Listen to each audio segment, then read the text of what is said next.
అధ్యక్ష, మీరు విద్యుత్ సంస్థల అప్పుల లెక్క చెప్పినారు, నేను ఆస్తుల లెక్క చెప్తా సార్. అధ్యక్ష, 81,516 కోట్ల అప్పు చేసిపోయినారు అన్నారు అధ్యక్ష. కానీ కేసీఆర్ గారి ప్రభుత్వం తెలంగాణ రాష్ట్రం ఏర్పడిన తర్వాత సృష్టించిన ఆస్తుల గురించి చెప్పలేదు అధ్యక్ష.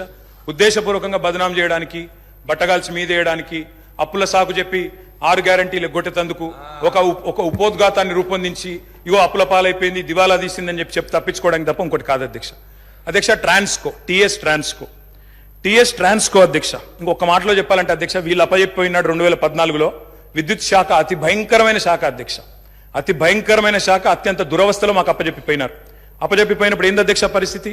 2,700 మెగావాట్ల కరెంటు లోటు ఆ రోజు తెలంగాణ ఏర్పడ్డనాడు. 22,423 కోట్ల అప్పులు మీరు అప్పచెప్పినాడు మాకు. 22,423 కోట్ల అప్పులు అధ్యక్ష. ఆనాడు ఇది ఆ రోజు మీరు అప్పచెప్పినప్పుడు అప్పులు 22,000, లోటు 2,700 అధ్యక్ష. ట్రాన్స్కో ఆస్తులు అధ్యక్ష, లెక్క వాళ్ళేమో అప్పులు చెప్పారు, నేను ఆస్తులు చెప్తున్నా. ట్రాన్స్కో ఆస్తులు వాళ్ళు అప్పచెప్పిపోయినాడు మాకు 2014లో 7,461 కోట్లు.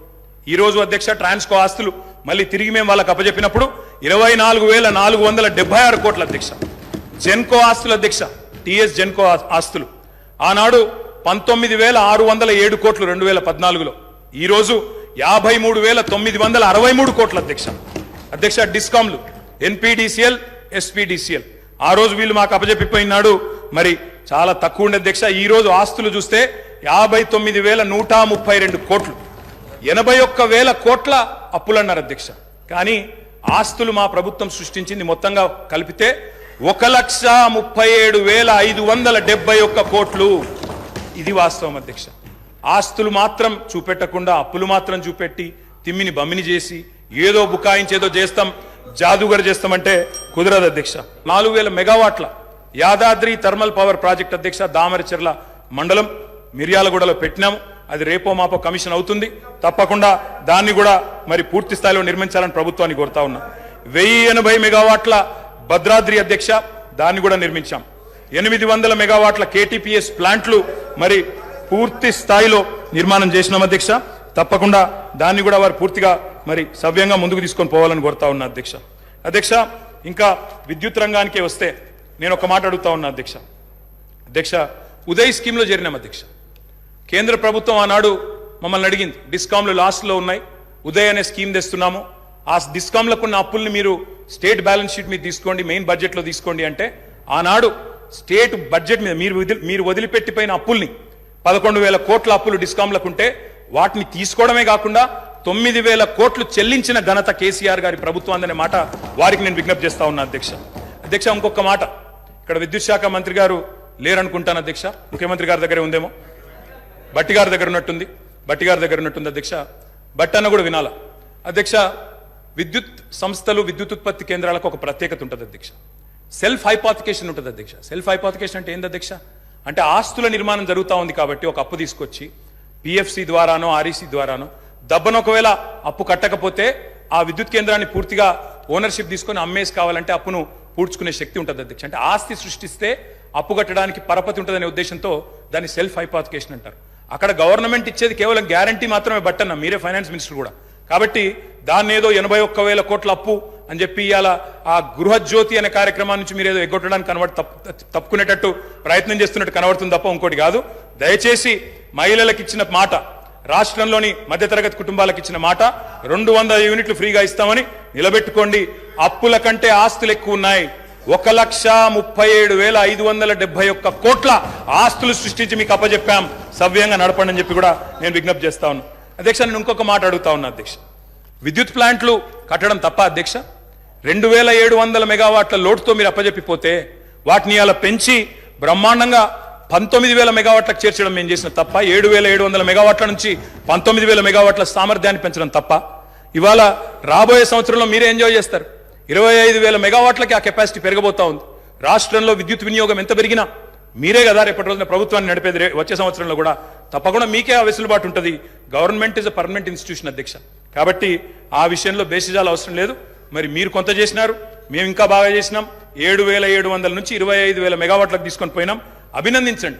నిజంగా మేము గతంలో రాజశేఖర రెడ్డి గారిని, చంద్రబాబు నాయుడు గారిని గతంలో పనిచేసిన ముఖ్యమంత్రుల్ని మా ముఖ్యమంత్రి గారు స్వయంగా ఆనాడు అక్కడ కూర్చున్నప్పుడు లేచి మరీ అభినందించినారు. గతంలో పనిచేసిన వాళ్ళు కూడా బాగా పనిచేశారు, మేము కూడా ట్రై చేస్తామని చెప్పాను తప్ప ఎవరూ ఏం చేయలేదన్న మాట ఎన్నడూ చెప్పలేదు అధ్యక్ష. ఒక ఛాలెంజ్గా తీసుకున్నాం అధ్యక్ష, విద్యుత్ సంస్థల్ని నడపడం, రాష్ట్ర ప్రజలకు నాణ్యమైన విద్యుత్ ఇవ్వడం అనేది. మేము వచ్చినాడు నార్త్ సౌత్ లింక్ కారిడార్ లేదు, పక్క రాష్ట్రం పీపీఎల్ రద్దు చేసుకుంది, లోవర్ సీలేర్ ప్లాంట్ గుంజుకున్నారు, విభజన చట్టం ప్రకారం ఇవ్వడానికి ఒప్పుకోలేదు.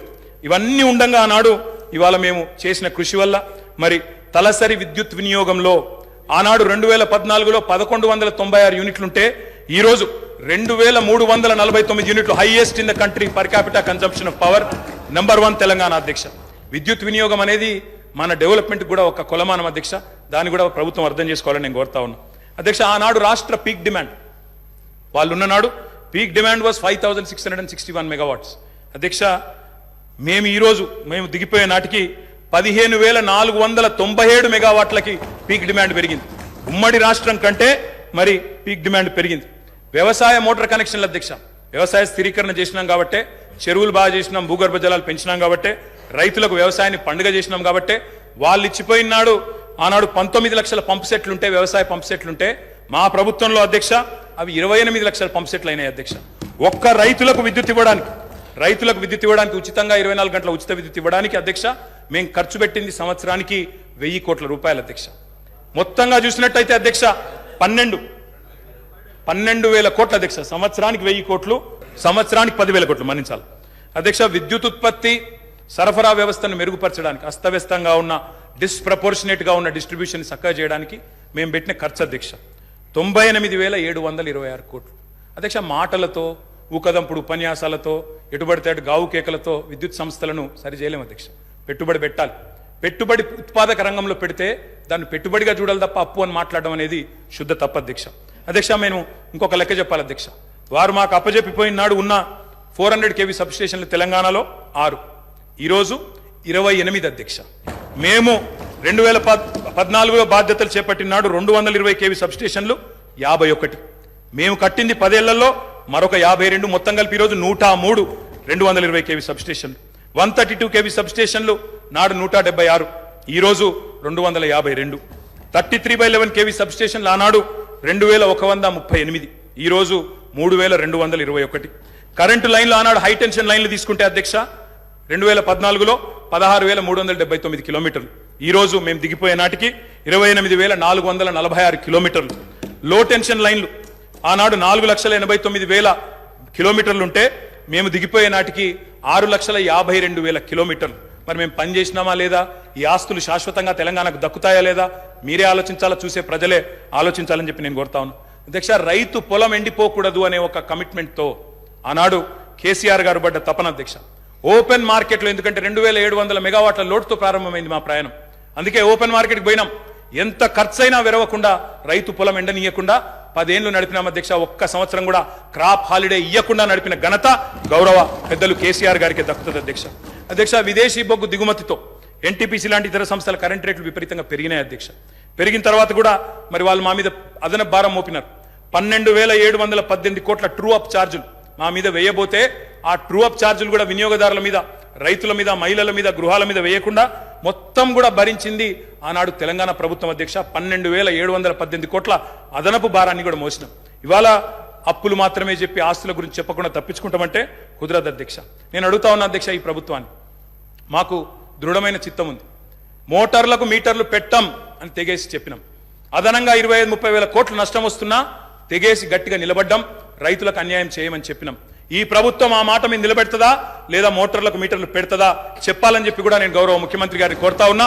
రాష్ట్రంలోని రైతులందరి పక్షాన కూడా తప్పకుండా ప్రశ్నిస్తా ఉన్నా. ఉచిత విద్యుత్తును ఊడగొట్టే పన్నాగాన్ని ప్రతిఘటించిన అధ్యక్ష. నేను ఒకటే కోరుతా ఉన్నా, కొత్తగా వచ్చిన ప్రభుత్వం ఒకటి కోరుతా ఉన్నా అధ్యక్ష, విద్యుత్ విషయంలో 3 గంటల కరెంటు, 10 HPల మోటార్లు, ఆ మాటలు వినవద్దనే కోరుకుంటున్నాం అధ్యక్ష. 24 గంటల కరెంటే ఉండాలని కోరుకుంటున్నాం. వ్యవసాయానికి 24 గంటల కరెంటే ఉండాలా, గృహాలకు 24 గంటల కరెంటే ఉండాలా, పరిశ్రమలకు కూడా మళ్ళీ పవర్ హాలిడే ఇచ్చే దుస్థితి రాకూడదని కోరుతా ఉన్నాం. వారే పిలుపునిచ్చారు అధ్యక్ష, కరెంటు బిల్లులు కట్టొద్దు, మేము వచ్చేస్తున్నాం కట్టకండి అన్నారు. మరి రాష్ట్రంలో ప్రజలు కట్టబోవడం లేదు. మరి వెంటనే మీరు గృహజ్యోతి కార్యక్రమాన్ని ప్రారంభించి మరి ఆ ఇచ్చిన హామీని కూడా నెరవేర్చాలని చెప్పి కూడా నేను కోరుతా ఉన్నా అధ్యక్ష.